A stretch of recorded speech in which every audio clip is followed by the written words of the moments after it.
Shoot on sight.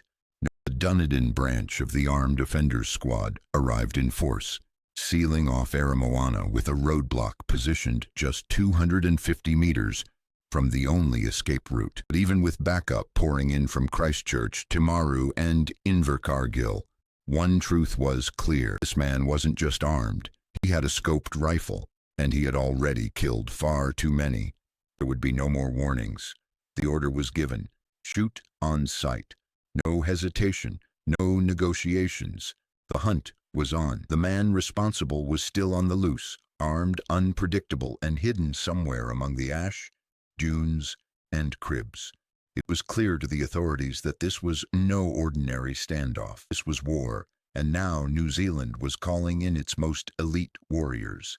The Anti-Terrorist Squad, New Zealand's top-tier counter-terrorism unit, was to deploy. These were men trained for the worst-case scenario, and this, without question, was it. But on that morning, they were just a handful of heavily trained operatives racing against time to stop the carnage. They boarded a commercial business flight before sunrise on November 14th, each of them carrying a Heckler & Koch MP5 submachine gun. The sight of these black-clad operatives boarding a public flight raised eyebrows and created logistical nightmares.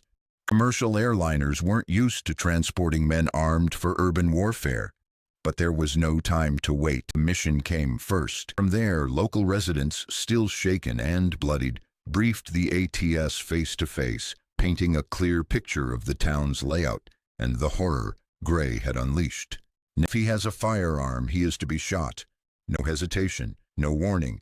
But even as this high-stakes manhunt unfolded, Gray, the man who had torn a peaceful town apart, had wandered into a crib, helped himself to a quiet meal, and gone to sleep, unaware that the highest-ranked squad in the country was closing in, and the storm he had created was about to come crashing down.